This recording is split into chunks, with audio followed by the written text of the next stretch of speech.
Hello, guys. Welcome back to the Figuring Out podcast brought to you by Healing Your Way. I know we took a week off. Me and my brother were down in South Carolina for a bit of vacation. So that's why we had that past week off. But everyone's now back, and we're here to talk about a very popular topic that I think a lot of people will gain some good insight on, which is cardio for fat loss. I know everyone is always concerned about what is the best way to lose fat and how to use cardio to maximize their fat loss instead of relying solely on calorie intake. So that's kind of what we're going to be addressing today. And before we start, like always, please like and subscribe to our channel here on Rumble and to all of our other social media platforms. We are on YouTube, Facebook, Instagram, and TikTok. So please check out all of those platforms and give us a like and follow for those. And just before we start, also, I just want to say as we edge toward the month of September, we're now going to be starting to do the challenge for other people. So we're looking for participants that are willing to do the challenge like we did that 30-day challenge back in May, because we really think it's something that improved our lives, and we're going to help develop a protocol for you guys and a diet so you guys can follow and start to bring some good change into your life. So we're right as of right now, we're just open to looking for some participants for the challenge. We have a few. My mom is going to be participating in it as well as some of her friends. But if any of you feel that you want to be a part of this or want to do this challenge, please reach out to us and contact us, and we will set you up and everything, because this is kind of what we're trying to build off what we did with our own challenge, and we're trying to bring change to not only our lives but other people's lives as well. So just keep tuned for that, and yeah, hopefully we can get some more people on board for September. And also, I want to say congratulations to Mike, because he just got his ISSA personal training certificate. So let's just give a round of applause to Mike. Thank you. And yeah, you're gonna see. Little misinformation there. Little off. Me and Prithvi, so also applause to Yeah, Prithvi. also for Prithvi, yeah. Thank you. And you're gonna see a lot. You're gonna see some good work coming from those two gentlemen right there. But Yep. yeah, without um, getting into any further, let's go right into cardio. And what I want to kind of start with is the zones of cardio. And as you see here on this diagram, the figure that you see of the person in each of the different zones kind of mimics what each zone looks like as far as intensity. Zone one, you can see how it says recovery. Zone two is more of an endurance based type of training. Zone three is the threshold, meaning the difference between endurance training and tapping into different levels, such as training your VO2 max and even switching from aerobic training to anaerobic training all the way in zone five. So this is something that we decided was a good kind of diagram for you guys to refer to as far as the different zones of training and what they look like. And does anyone want to get into the specifics of the zones and uh, what they mean as far as percentage of max heart rate and things like that? Sure. I will start. I will start with it. But first, let's start. You mentioned anaerobic and aerobic exercise. So first of all, if our audience doesn't know, aerobic exercise means exercise that forces our body to use oxygen. So when that's like that exercise improves the efficiency of our body to intake and transport oxygen. And anaerobic means without oxygen. So that's like short duration muscle contractions that break down glucose without using oxygen. So now you guys know about that. Also, well, on the graph, we can see zone one, zone two, zone three, zone four, zone five.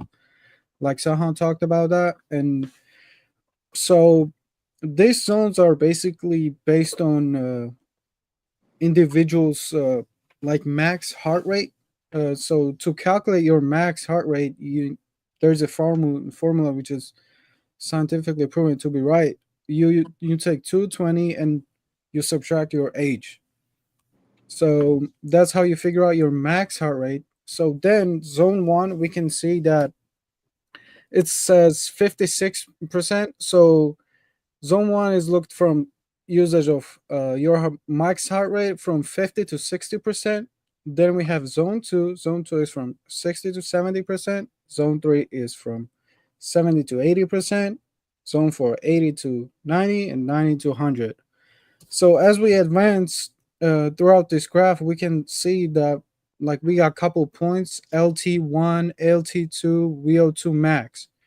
So these points like basically shows us the transfer where our body starts to you can say you starts using more oxygen as you increase the intensity of the workout. We know that we get more tired, which means that we are using more oxygen and we are producing more lactate. LT means lactate threshold. Threshold. So this is when LT is during LT1 phase. This is when you kind of are able to talk in sentences without running out of the breath. And LT2 is point where you already start to run off the breath when you say even one word, which means that intensity increases. And I just also wanted to add that VO2 max, as you said, I just wanted to clarify, is the most as the intensity goes up, it's the most that your body can, the most oxygen it can use at the given moment. Yep. So 56% will be the recovery phase. As you can see, the guy sitting in the silhouette in the picture. And at the end, VO2 max is at its peak where the guy is full sprinting.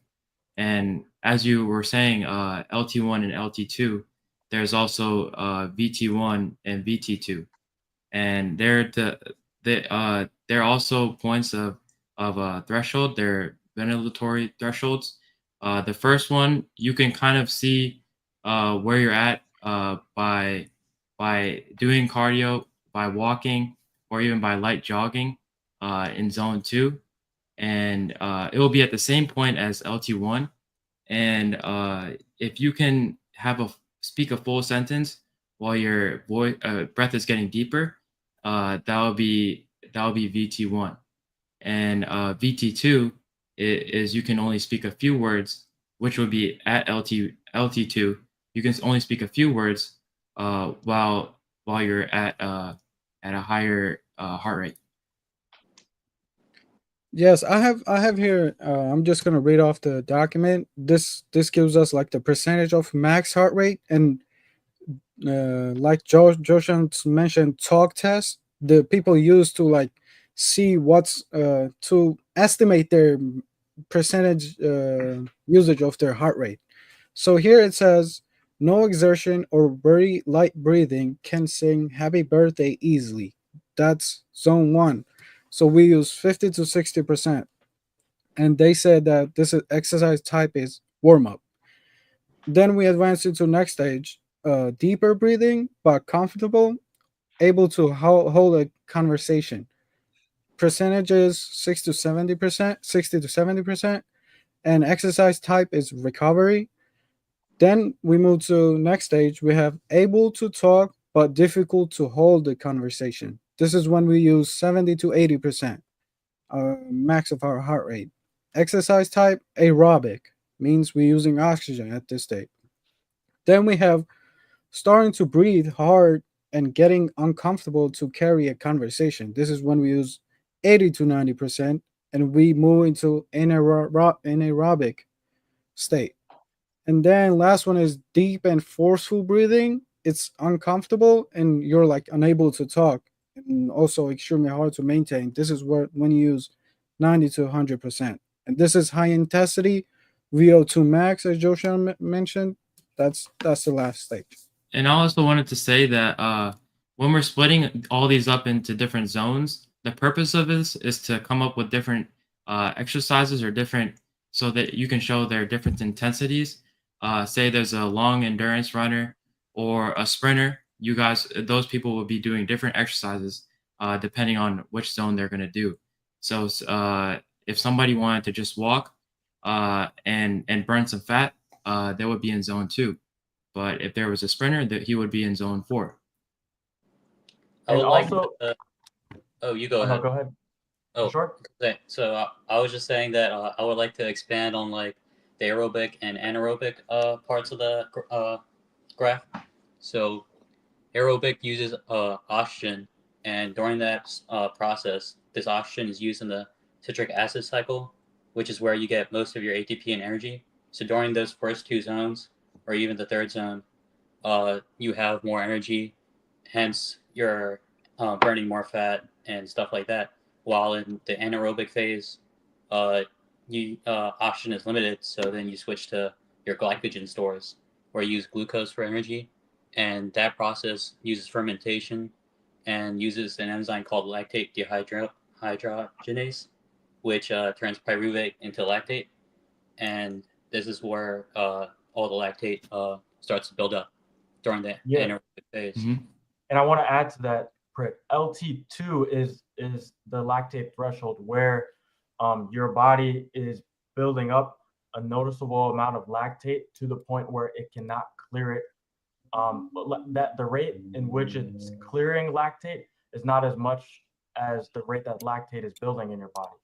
And a characteristic of lactic acid or lactate buildup is usually kind of like a burn or kind of muscle soreness. And this will tie into later into when we talk about which zone is the best for maximizing fat loss. But we're also taking into account that a lot of you guys are beginners, and we're also and by taking into account that you guys are beginners, we don't want to choose a zone that is going to be too difficult for you to maintain, especially when you are in the early stages of trying to implement some type of cardio training. And the thing is with training near the LT2 threshold is that, like I said, the lactate buildup is more occurs more than the lactate clearance. So when that happens, like I said, you have muscle soreness. You feel like your muscles have like that burning sensation, and sometimes that carries over into the next day. And you can find yourself, if you've trained too far past the threshold, that you end up being sore for even a week if you just go like a deep dive into super hard and intense cardio training. So that's why I want you guys to really think about the lactate threshold, because that is really important in determining how your body feels and recovers after you perform your cardio session. I would like And that the buildup of lactate causes more acidity in your blood, which is the reason why you feel more fatigued as you try doing the higher intensity cardio.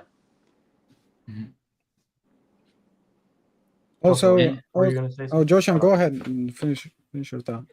And also I wanted to say that as you go into each different zones, you can kind of see that like we're kind of trying to find out what is the best way for you to lose fat and the most optimal way.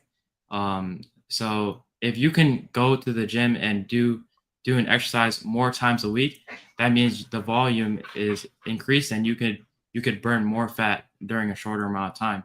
Whereas if you were doing something that's more intense, you would take more time to recover. Therefore, you would be burning less fat over a big amount of time. Mm-hmm. Yeah, so you want to be efficient in your training, and we're gonna get to that when we start to go into which, like I said, which zone we are choosing. Yeah, and it was mentioned a couple times. We mentioned that these graphs and zones are for each individual. Like every individual has different kind of zones, so you cannot just estimate it on based on your heart rate numbers. And for if you imagine, for example, high-end athlete, they push themselves every day, so that means their body is adapting to clear that lactate that they build up, and also their oxygen usage gets better as they push their limits. So you like if you're a beginner, you can go ahead and compete against them. You know, maybe running type that might seem high intensity for you. Like for example, it might be zone four for you, but for a high end athlete, it might be zone 3. You know, because they train consistently, and they build up that threshold.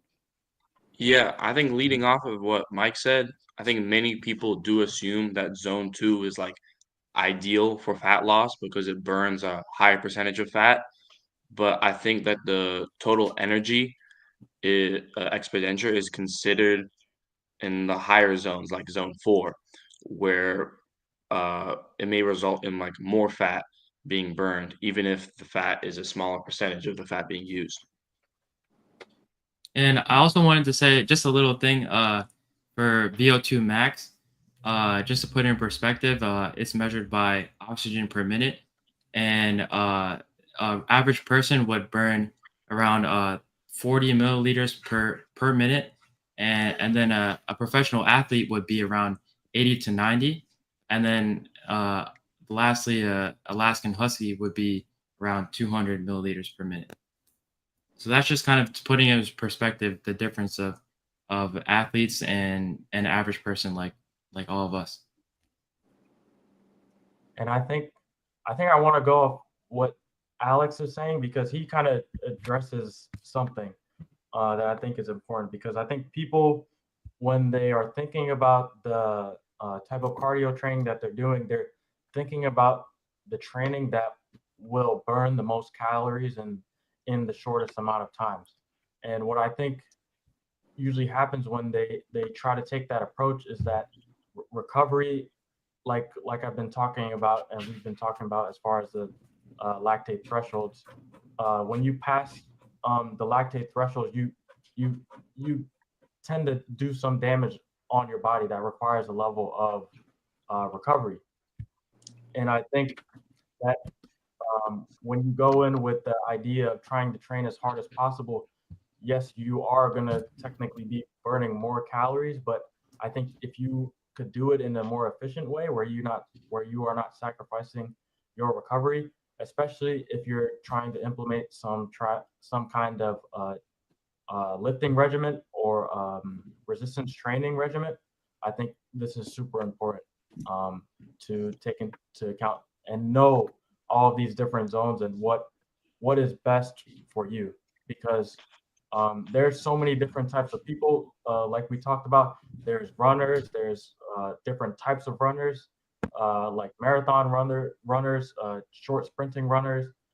Of course, not everyone's a high level athlete in a runner, but there's so many different types of people, and the zone that you need to train in for your needs is going to be different. So I think it's important that you know what happens at each zone, and like we talked about with all the thresholds, it's super important to know. And Yeah. there's also a question. Oh, Alex, you can go first. Yeah, I was just going to lead off with Sahan's. I think I definitely agree with everything Sahan said, and I think that reliance on like the formula, for example, kind of oversimplifies that like max heart rate, for example, or and it can vary based on someone's fitness level, right? And or their genetics and their health condition, while someone's true max heart rate could be like 20 to 30 beats off from the formula's estimate, making that zone-based training like inaccurate without that personal like collaboration. Yeah, so it's not good to look at others doing running beside you or on the treadmill because what they're capable of is not representative of what uh, your max heart rate looks like. You going at a certain speed might be a max heart rate, but it might be only 80% for someone else. So it doesn't really tell the full story when you're doing this training. So like Alex said, please understand that every single person is different, and all of these zones, although we have provided a general outline for them with the man running here, but although we have provided that general outline, that doesn't mean that's exactly a cookie cutter fit for you. So just keep that in mind. Yeah, best way still is talk test. So if you want to just find out your heart rate max percentage usage, you can just do a talk test. That's the closest one, and it's even scientifically proven that it's closest to finding out your zones. Yeah, it's an easy test where you don't even need equipment or have to go to a high end facility. You could just use your voice and just look at your breath and kind of see where you're at.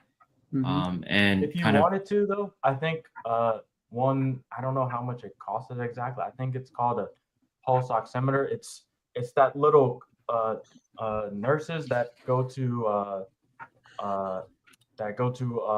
elderly folks' homes, like not remote nurses, but nurses that go to your home. I don't know the exact term for it.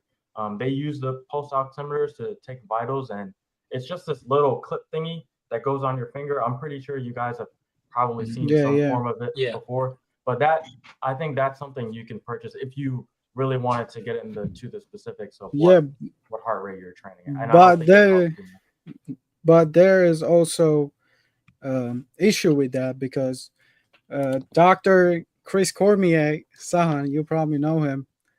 He studies quantum neurology, and he said that each cell and tissue in our body has different uses of yeah, I oxygen. forgot about it. So Yeah. even You're if you right. put pulse ox on your finger, it says 98%, for example. There might be body cells that might be using 50% of the oxygen. So still talk method will help you to Okay, then yeah, I Mm, see. get Yeah. yeah. closer results. So Mike is Mhm. saying like what the cells in your fingers are only, or what's the reading on the pulse oximeter is only representative of the cells on your finger, and Yeah. are not going to be representative of the however many trillion other cells that are in your body. So he is completely correct, and I did watch that podcast. I'm glad he called me out on it. So Mhm. yeah, maybe just Yeah, maybe just next save the money. podcast we'll deep dive into that. Mhm. part. Yeah, more in the quantum neurology. But yeah, then just save the money and just do the talk test. Yeah. It's probably that's just the best way to go. And there's a question from the chat. So, what is the best zone to do workout for fat loss? Is it different for different age groups? And I just wanted to clarify that the term for burning fat at the highest rate that your body can do is called fat max. So and why don't if we? I think that's yeah. that's a good question, because that's kind of leading into the argument that we kind of want to get into. So I think we addressed everything as far as the zones of training, and then the lactate and ventilatory thresholds. So do you guys want to? Does anyone want to take the spot and jump in on what they think is the best zone Yeah. to train at? I believe the best zone that you can train and burn the most fat is zone 2, specifically towards the end. But zone anywhere in zone 2, usually for any average person, would be the most where you can burn the most fat that your body can take. And what do you guys think?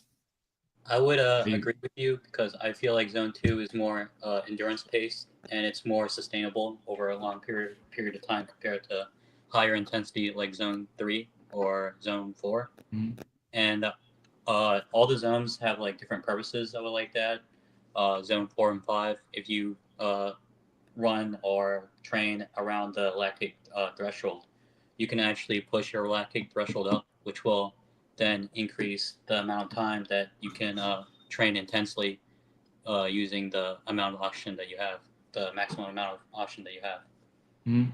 And doing things like high intensity interval training, which would be in zone 4 and 5, you would have to doing those things. You would have to recover a lot more and maybe take a little more time out of the week to recover. So, like we were saying, Sam was saying earlier, you might as well, if you're trying to do strength training as well as endurance training, burning fat, you might want to do the zone 2 endurance, so that you can kind of balance it out and work as you go. Rick, can you say that part again about what zone to train in to increase your lactate threshold again? I think it cut out for me. Oh, you can. You just have to train like around. You can do either a little bit above the threshold or a little bit behind. But if you do it around the threshold, your body will learn to maximize the efficiency of using your oxygen, like the max oxygen output that you can do. and it will push that threshold a little bit farther. And this will enable like athletes, for example, to use like more of their explosive power or intensity for a longer period of time, because they're more efficient at using their oxygen. So yeah, that I think is an important point, especially for athletes. So Prit kind of nailed it on the spot. You want to train right around that lactate threshold because, um, like going back to what I said about the lactate thresholds, where when you go past it, the rate at which your body is building up lactate versus the rate at which it's clearing it is, or excuse me, it's your body is building up more lactate at a faster rate than it's clearing it. And if you are able to um, increase the rate that you clear the lactate, then your body is at a better state of performance, and you can perform these high intensity activities for a prolonged amount of time, like Prit said, and of course that's going to train your cardio and get you up to speed as far as being a high performing athlete. Yeah, and then doing the moderate intensity cardio training, your mitochondria is also working at its most optimal and efficient rate right now, so that it's oxidizing fat, so that it keeps the lactate levels low.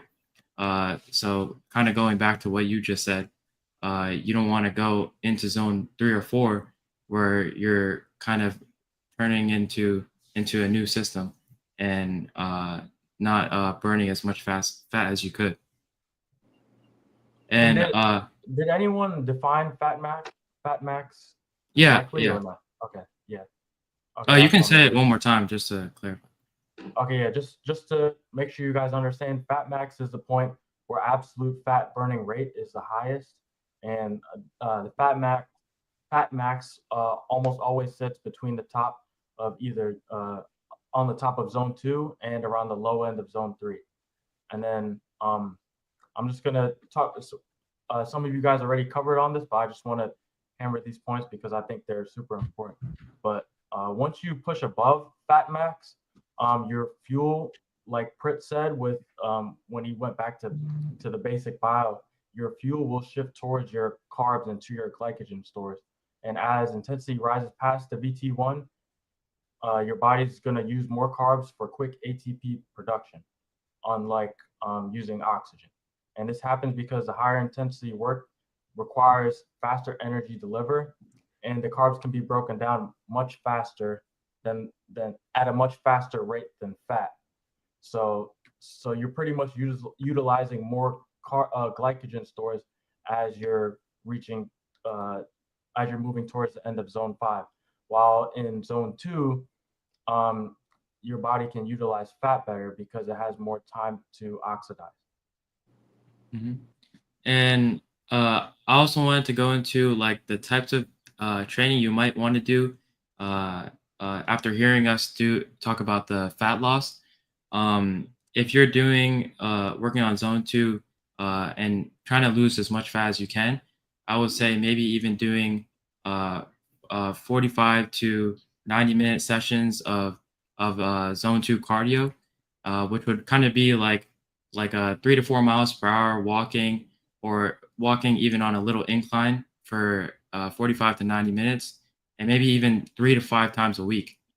So you could kind of do a lot more than if you're doing high intense interval training, as well as kind of throw in some more strength training, maybe even doing it 2 to 4 times a week with this cardio training as well, so that you don't skip out on your strength as well. I just want to know, what do you guys think about that? Like, do you guys think, like, is there a different way you would schedule or like form a workout? No, I think that pretty much used all the knowledge we just shared, and based on that is also based on the science. So I guess that works for many people. I would say, did we go into VT1 and VT2 already and define them? Yeah. Yeah, we defined them. Do you want to touch you want to touch on them again a little bit? Or? Yeah, I mean, yeah, I can go briefly over it. So VT1 is like the first like breathing threshold where breathing becomes like noticeably deeper, but you can still speak in like full sentences. And then V2 is like the second threshold where like the breathing becomes like more rapid and it's like labored in a way. So it's like used harder and more difficult for you to get a couple words out. I was gonna use those two words as like the basis of as like the GPS of a workout where you use like your a GPS for like a road trip that you haven't been to before. And like without that map, you might still get somewhere, but it's like slower and may waste a lot of your energy. And VT1 is like the point where your GPS stays like turn ahead, or it's like the moment you leave cruise control before stopping to make it work a little bit harder. And VT2 is like the steep climb your GPS warns you about. It's intense, short, and like it demands that effort. And like knowing those landmarks during your cardio session, it can keep you help stay efficient and focused. I Yeah, would I also think like so. to stress the importance of recovery during zone 4 and 5 because if you remember back to the ETC cycle during aerobic phase, it makes I think like 34 ATP per glucose molecule, but compared to anaerobic, where in fermentation you only make about 2 ATP molecule per glucose.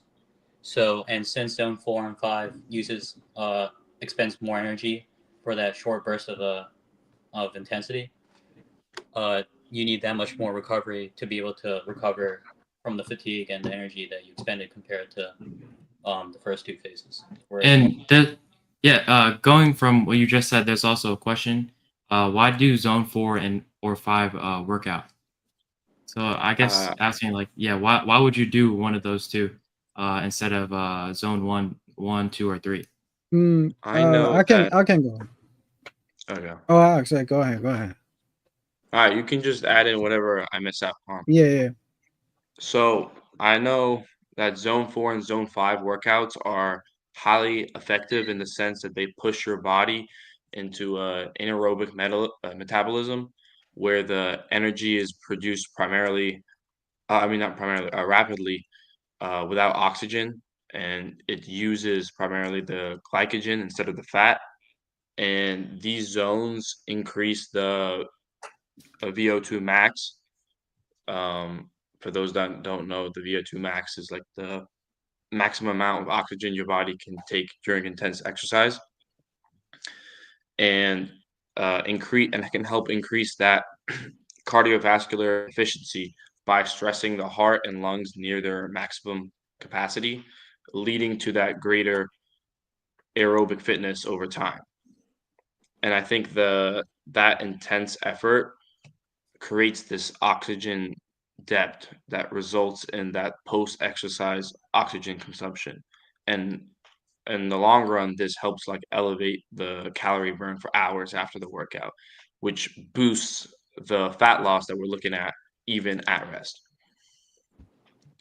this is a question more for you, Alex. If you do a throwback to back to when we did the diet challenges during the Ronaldo diet, when you did the training and all that, what zone do you think that you find yourself most in when you're doing the Ronaldo diet? Because I remember you saying it was very intense and you wouldn't recommend it for beginners.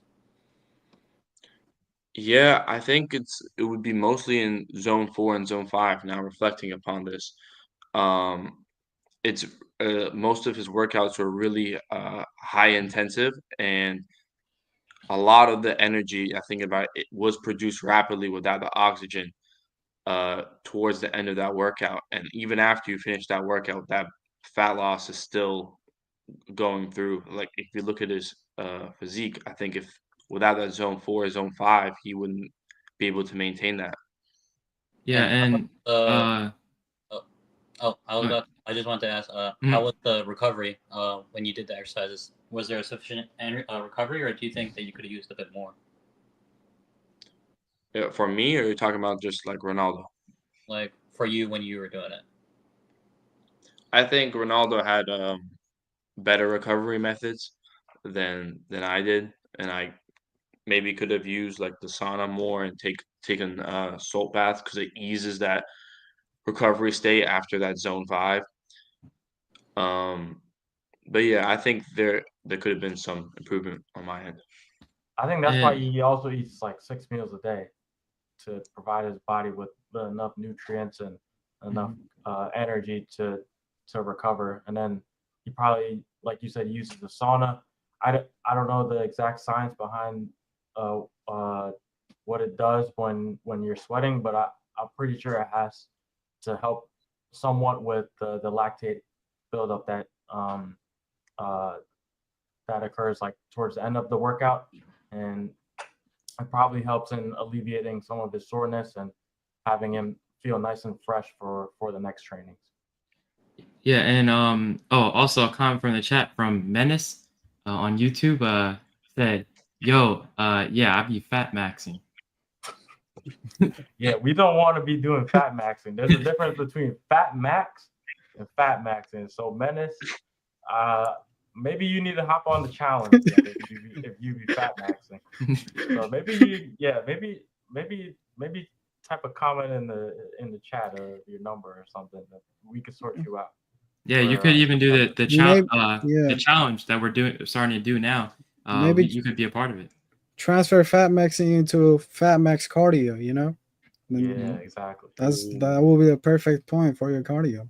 Yeah, and also I wanted to say as well, zone 4 and 5 are more for, like you said, Ronaldo does it. He's a very high level athlete in soccer, as well as other athletes that do sprints, sprinters, as well as fighters need to do high intense interval training so that they're ready for those types of high intense activities when it comes time to do so.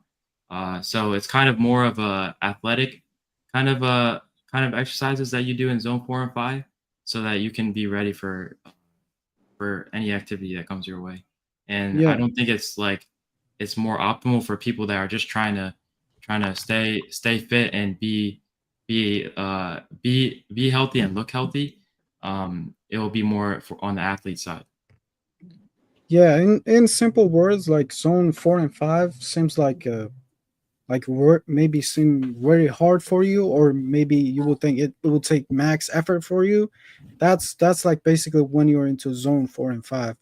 And also like physiologically, this zone of 4 and 5 like pushes your heart, lungs, and muscle to work like near their limits.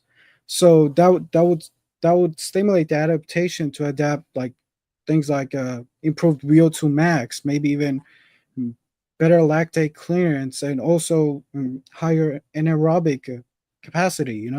So simple terms, that this will help you to go faster, harder, and maybe after you will adapt, you will even recover more quickly. To In a add on short time. to add on to what Michael said, like pushing yourself through the last two zones would help your body better adapt to those zones compared to if you spent most of your time in zone 1 and 2. Because this adaptation would come in the forms of like um, enzyme boosts, where your enzymes get more efficient at breaking down lactate or removing the acidity in your blood. It might come in increased buffer capacity, where there's that increased resistance to increased acidity from producing lactate, or other stuff like capillary growth, which just increase like the ability of your blood to better access your muscles. Yeah, so all of I think those are like clearly said. All of those biological adaptations that come with the zone 4 and 5, and I think those adaptations are more like Mike summed up in those simple words. He said pretty much he was saying they're performance related and athletic performance related. So if I just want to put a bow on what zone 4 and 5 is, it's pretty much for athletic performance and cardiovascular performance. And that's why we titled the video cardio for fat loss, because like I said before, the zones that you train in all all differentiate as far as what your body is using as energy stores. and the adaptations that's happening to it. Zone 2 or the zone 2 and between zone 2 and early zone 3 where fat max occurs for most people, though that zone has better adaptations as far as fat loss. But like we just talked about, zone 4 and 5 have better adaptations for athletic performance through all of the things that Prit and Mike said. And there's another question in the chat. For people 50 and over, does zone 4 and 5 benefit to increase the cardiovascular system? Would it help or hurt someone that needs to strengthen their heart and circulation? And I just wanted to say that, like Mike said earlier about the your highest maximum heart rate. What was the equation again that you were referring to? 220 minus your age. Yeah, so I would say like people that are around 50, it would be a little difficult for them to get into the zones 4 and 5 because their heart rate would be around 170, and I think around there would be like the heart rate for zones 4 and 5 when you're doing the high intense interval No, training. I don't think so because it's all relative. Like that's determining. The equation is to determine your max. So it's like it's just the zones that you train in is based off of the percentage of your max. Even though the max is 170, it doesn't really relate to the 220 number. The 220 number is just like it's just there to be kind of like a mark because generally younger people have a higher heart rate or higher max than older individuals. Oh, so it's kind of like a benchmark if you wanted to see.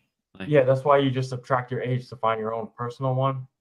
And it doesn't mean that if you're like you could be training and have a heart rate of 170 and still be in zone 4 to 5, but that means that person is probably an older person or a person who is just not in shape.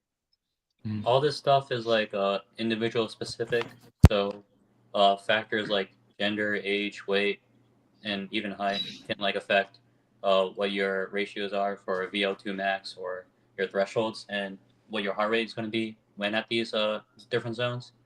So I would like to there's a trick that you can use to better like go through these zones. So one thing that's helpful for if you're trying to do zone 4 or 5 or even 1, 2, and 3 is learning how to breathe. And there is a technique called power breathing where you basically you breathe with like some kind of intensity. Like for example, you would go like and this is to prep your body to enter the sympathetic mode from parasympathetic to get your body in that mode ready to do some kind of activity. And you can also forcefully exhale during your activity. And what this will do is you will exhale the CO2 from your body because the presence of CO2 is what causes you to feel that fatigue. And the increase of CO2 will cause your body to want to breathe more heavily because it feels like it's not getting enough oxygen, which is true. So if you forcefully exhale, you'll get rid of the CO2 that's accumulating in your body, and it'll reduce that level of hyperventilation and rapid breathing, and give you more stability when you're doing your cardio or exercise. so you would recommend it for also you can recommend it to anybody, but especially for people, as said in the question, that are around 50 that are trying to do zone 4 and 5 high intense training. For people over 50, I would say first of all, make sure you're clear, get clearance from the doctor, because like as you age, we know that our blood vessels might start to oh my god, I forgot the word, sorry, get smaller. Like our blood vessels get smaller as we age.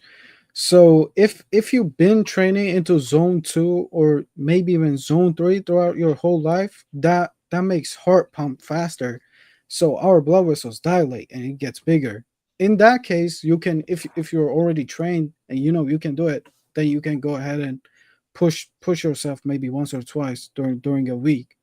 But if not, I would highly suggest to get clearance if you're over 50, because you might have some cardiac issues. You know. And when he's Yeah, talking I about the definitely blood, think oh that. no, sorry, go ahead, Alex. Nah, I was just gonna say, like, I think the key to this for at that age is just like a gradual buildup through zones 1 through 3 first, and then getting that medical clearance, like Mike said, and then limiting that zones 4 through 5, like 1 to 2 times a week with that full recovery. And I think used wisely, you can optimize it to improve your VO2 max and that vascular function. Yeah, because cardiovascular health is like super important. And I just want to go back to what Mike said when he used the term as the your blood vessels are begin to become smaller, and that I think is correct me if I'm wrong, but I think that directly has to do with your that blood vessel's oxygen capacity. So if your oxygen capacity is diminishing as you age, it's just going to be harder in general. Harder in general. So you just have to be mindful of that before you go into that training. And I Yeah, kind of want to absolutely. talk about what Prit said with the breathing, because in one of the podcasts that we recently watched from individually, it was this guy, like Mike said, Chris Cormier, and he touched on breathing techniques and how you can stimulate the sympathetic or the parasympathetic nervous system based on the way you perform your based on the way you breathe, and you can do it by implementing breathing techniques. And earlier this week, since last week was vacation week, me and my brother had a training session on Wednesday, and I don't know what was up, if I did something wrong, but the our jujitsu trainer, or our kickboxing trainer, he went so crazy on us. I think I went past zone. I think we went past zone Yeah, 5. we And then definitely passed I think we VO2 created. max. Yeah, I created a zone 6. I don't know how I tapped into zone 6, but I think I entered into zone 6 in that training. Yeah. But what saved me during that 20, we're on for 4 minutes, and we have 20-second rest time. So during that 20-second rest time, I uh, I was feeling so tired leading, like going through the rounds, that I decided and kind of remembered back to the Chris Cormier podcast, and I started doing the breathing. I didn't do it as exaggerated as Prit was saying, but I was taking super deep inhales and then also exhales. Maybe the forceful exhales is one thing I can keep in mind to do when I'm trying to recover during my rest periods, which are those 20 seconds. But I think if I did not implement that type of breathing where I did, and that sort of exhale and rhythm, if I didn't implement that during my rest periods, I don't think I would have survived that training at all. So as far as athletic performance, I think if you are able to look into these different breathing techniques and explore into them, there's a lot of ancient Indian breathing techniques that are very useful if you are a high performance athlete, uh, or or fall under one of those categories that is a person that trains in zone 4 and 5 often. I think really exploring different breathing techniques can really add to your performance. And I saw some videos about people doing breathing exercises to increase their VO2 max. I don't really know how efficient they are, but I'm pretty sure they do impact it in some way, because during my training session, I noticed right there and then, like, a crazy impact, because I don't think I would have lasted through that training session if I didn't implement those the breathing, like I said, during my rest time. I want Yeah, to. and also people that do anything could learn from learning breathing exercises, and it can impact their recovery as well as even something like calmness. So I think in the future we could look forward to having a podcast where or a time where we talk about breathing styles and different types of breathing, so that we can all maybe you guys will pick up on something that you can choose and use it in your regular life, um, and kind of benefit from it. Also, I just want to let's I guess transfer our topic. Like we talked about fat loss and fat burning, fat max, all that, but second part of this equation is calories and calorie deficit. Uh, so basically, we know that every individual has different type of amount of calories they have to take to maintain their weight, even gain or loss. So if you want to lose weight, you can easiest way to do that is go online, search up calculator.net, and you will put all your info and it will give you like how much calories you have to take to maintain your weight, gain or lose it. But if you want to figure out exact numbers, exact calories, then there's a study and they say for 14 days we have to eat specific calories, and then you have to also weight yourself every day. So if you throughout this 14 days, if you notice that you're maintaining your weight for that specific calorie intake, that means you have to take at least 300 to 500, correct me if I'm wrong, less calories to start losing weight, like let's say 1 pound a week. Is Yeah, it I think 300 that's to 500? You would eat more to bulk in that case. On the opposite side of the spectrum. Yeah, that's also right, but you have to also increase the amount of protein you take throughout the day. yeah, I think yeah, I definitely I think you're right on that 300 to 500 range for like a healthy deficit, because if you're going under that, you're going into a deficit that's not sustainable for prolonged period of time. But what I want to also say is our next episode is going to be kind of focused on uh, and explore more about calorie counting, and all of the topics that relate to that. What a deficit puts you in, what a surplus does for you, and all of those things. But one of the main concerns that I see from a lot of people is that they've implemented a calorie deficit, but they actually still have not been able to see fat loss. And that was an interesting topic for me to hear, because when you learn in school, when you learn, I don't know what law of thermodynamics it is, but energy in and it's energy in and energy out, which is the same thing. You always hear people say calories in and calories out.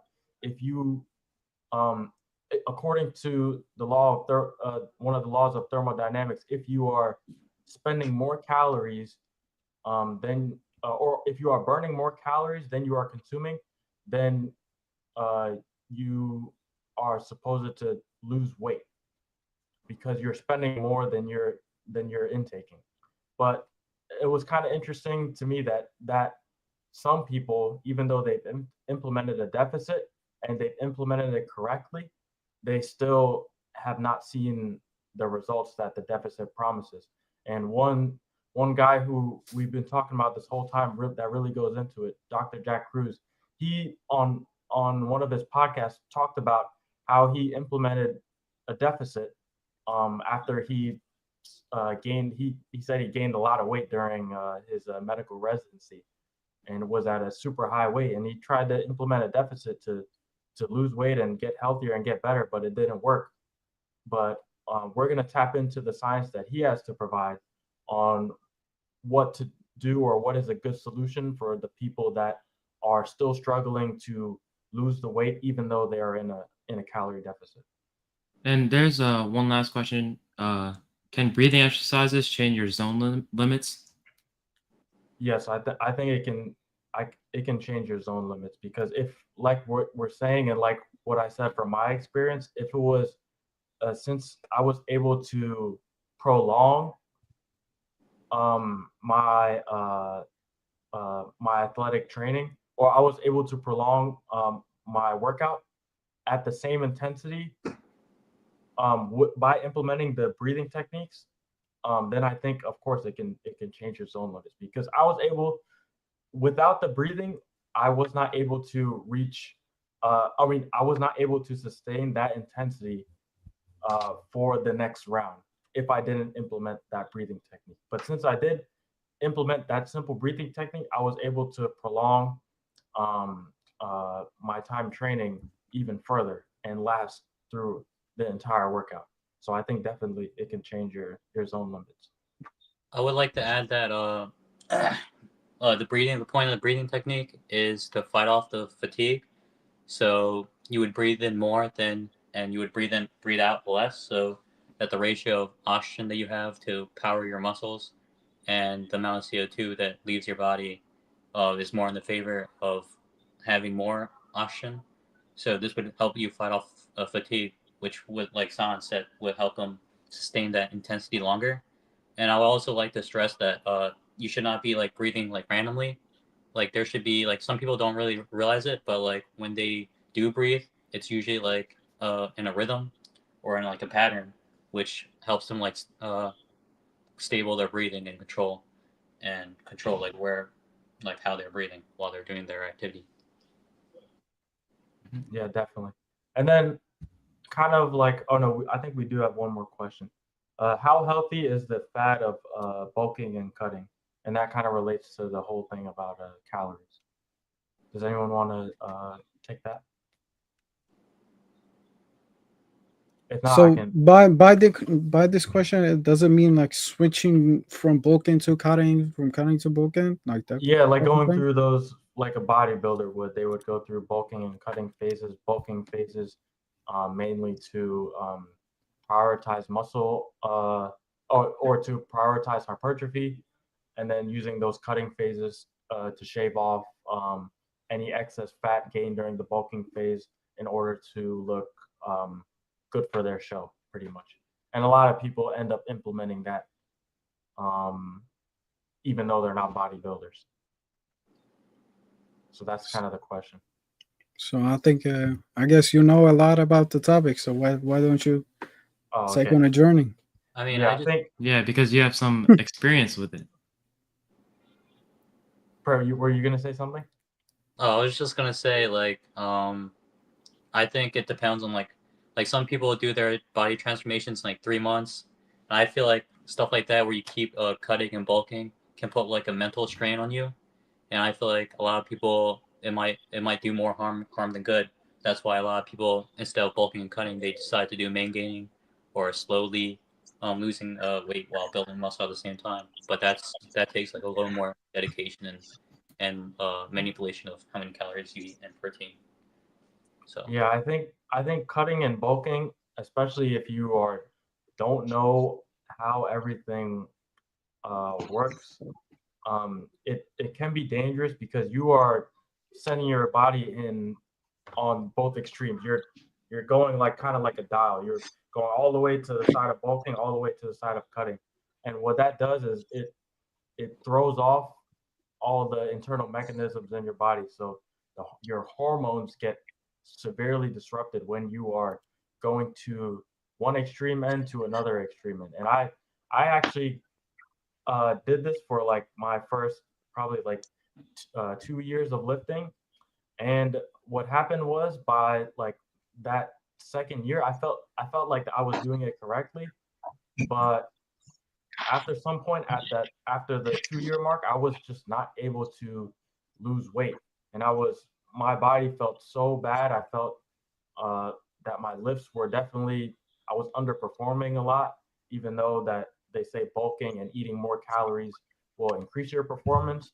But if your body is not operating at its best internally, And as far as hormone balance and all of those nitty gritty details, as far as uh, cell biology and quantum biology, then you're not really gonna uh, be maximizing your health in general.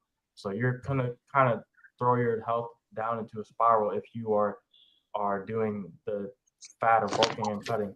And that's how people also develop eating disorders. Like you see, Paddy Pimblett in the UFC is like a prime example of that. He has the eating disorder of cutting, gaining a lot of weight after his weight cuts. And I hate to say it, but I have no idea how long that guy's gonna Mhm. be around for, because he's doing crazy damage to his body. And there's one more question from YouTube. Cal, I've been trying to lose weight, but I'm gaining weight, but I work out every day. Any advice on that? Yeah, I think definitely try to implement the zones of cardio that we were talking about.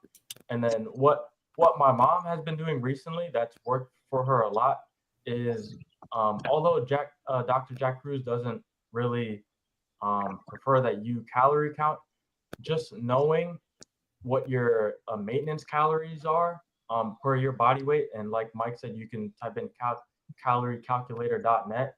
I would suggest that for at least one day, you eat and you track your calories to see exactly how much you're consuming, and then try to use that as a benchmark to see to know how much food you should, or to mentally know how much food you should be kind of consuming per day. So I would say use it as a tool. Don't use it as an everyday thing like these bodybuilders are telling you to do. So for at least one day or a week, track your calories. And if you find yourself being way over your calorie maintenance, try to scale that back to your maintenance calories at least. And then while you're eating at maintenance, or trying to track your calories and eat at maintenance, then implement the zone 2 cardio training, where, or if you can find where your uh, fat max zone is at, then do that, do the training at that fat max, and then go from there and see how your body responds to it. Because Yeah, and then if you I want to go into what my mom's issue was. She was implementing, or not implementing, but she was at too much of a deficit, so she was not able to put off any put off her weight because her body was holding on to that energy. If you're depriving your body of energy and it has no energy, of course it's going to hold on to all of that fat because it needs it for survival. It's not just going to let go. So it has, the science behind it is much more complicated than just counting calories or cutting and bulking. And they also say I have been on a diet, eating way less, no junk, and eating healthy, but I do lift heavy 3 days out of the week and legs on 2 days. But I have gained a lot of weight muscle, and getting bigger, but it's confusing. Since I've been working on bulking, I haven't been doing much cardio, and I can play a full match of soccer on the weekend Sundays, and I do boxing 3 minutes, 6 rounds on the punching bag, but mostly heavy lifting. Let me see. I've been eating 2 legs. I mean, since you like lifting, and you might think that you gaining weight, like your weight might be going up in pounds, but you might also be losing your fat percentage while gaining muscle mass. So that, I don't know if that's the And case, but that might be also, true.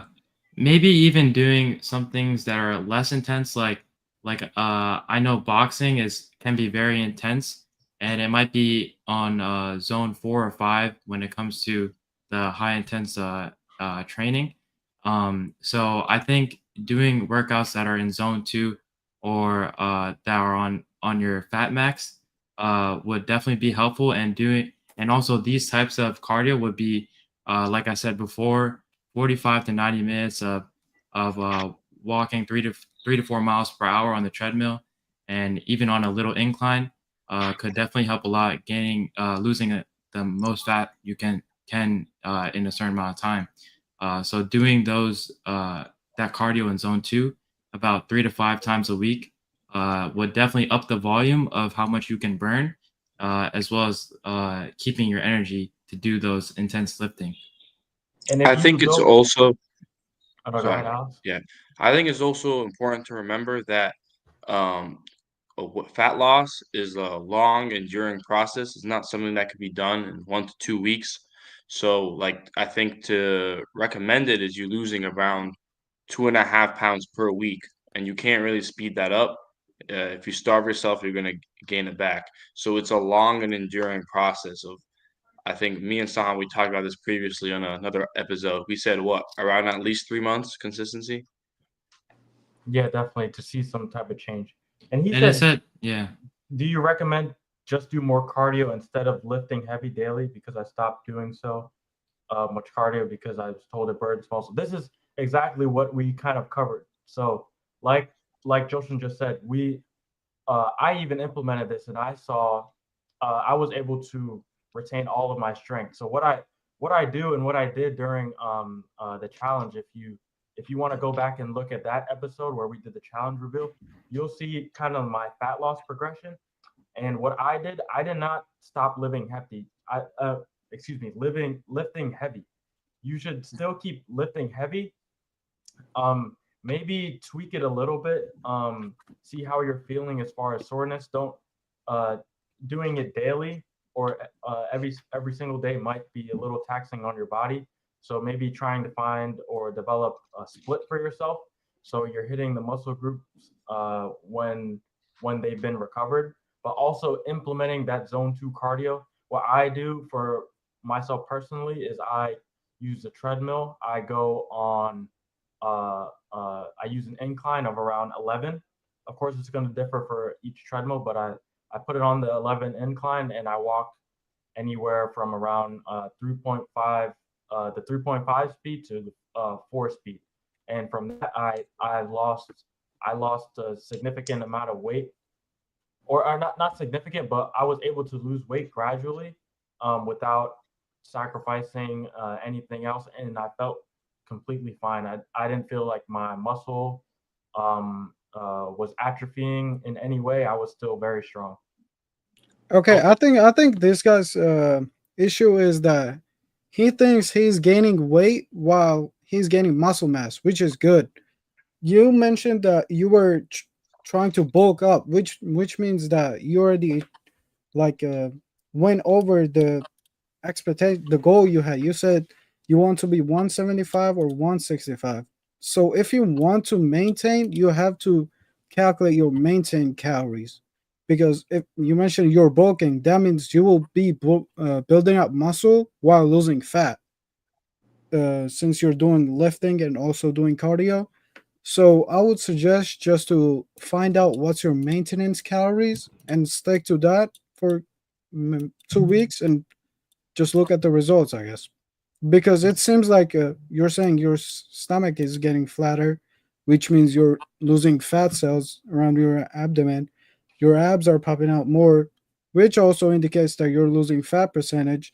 And you're saying your arms getting bigger, which indicates gain of muscle mass. So I would say just find out what's your maintenance calories and just stick to that for 2 weeks and see what's the results. yeah, and also implement those types of cardio training. Definitely try to maybe even do like I do 3 days of lifting a week, and then the other 3 days are cardio. So I think everybody has their own way of uh, like generating their own split. But I think figure out what works best for you. But definitely don't do as much of the higher intense cardio training because it will take out all the energy you need for lifting. And he says, I mean, this sounds pretty. This sounds like pretty good to me. He said I was weighing at 180. Now Yeah, I'm at yeah, 193, but my stomach's flatter and my abs pop out more and arms bigger. But you want to be at 175. So if it's a weight issue and you just feel like you're too heavy, then maybe just implementing the cardio. And then now you said, should I be worried about my weight since I'm getting closer to 200? I'm 6 feet tall, but I reduced my eating for a while now. No junk food, good breakfast. Yeah, if you're eating well, and if I don't think you should really be I concerned think he's about. gaining muscle mass as well. Yeah, it like- seems like you're gaining muscle mass. So I don't think that's gaining muscle. Yeah. Is not a problem at all. So I think just maybe Yeah, Fine. that's what I'm saying. Maintenance, just find out maintenance calories and stick to that for 2 weeks, and you will see if you were bulking up or something else is going on. Maybe you might also be inflamed, you know? yeah, of course, yeah. Yeah, and if you ever need to ask these types of questions, come on the podcast next week on Wednesday or Friday. We can answer your questions. Well, mostly Friday, but and also you can even look back on this podcast where we talk about all these types of zones and different types of training. So anything you need, just ask. Yeah, but if you're doing like you've been saying, trying to eat good food and do good things like weight training and cardio, you're on the right track. But like Mike said, just do that test of your maintenance calories to see if you're actually eating in a surplus or not.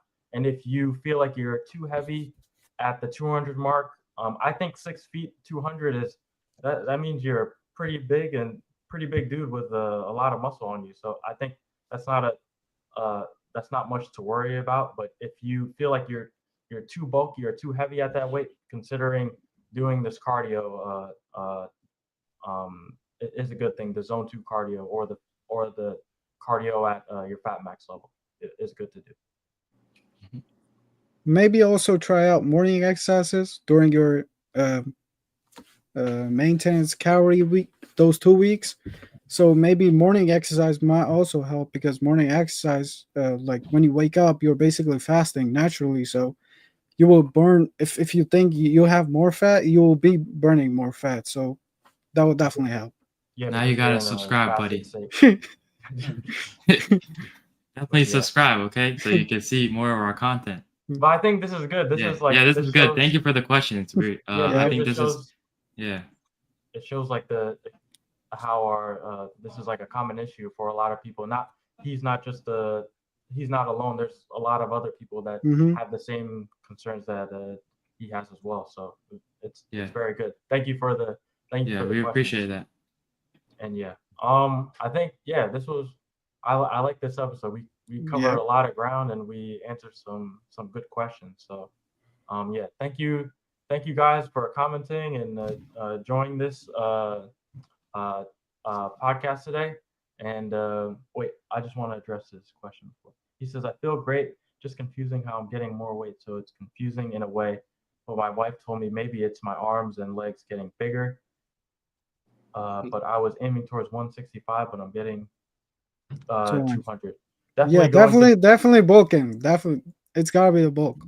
Yeah, Yeah, definitely. this guy's pretty strong. Seems like. Yeah, it's not a bad thing, but if you need some help, you can definitely contact us, and then subscribe and keep posted for more content. Well, some of the stuff we're going to be putting out, it might be of value to you. And if you have any concerns, please just contact us at our email. Our email is healingyourway@gmail.com, and then you can also either DM our Instagram as well. That is also @healingyourway. All of our channels are going to be @healingyourway. So if you want to use any of those platforms to contact us, definitely go ahead and do so. Yep.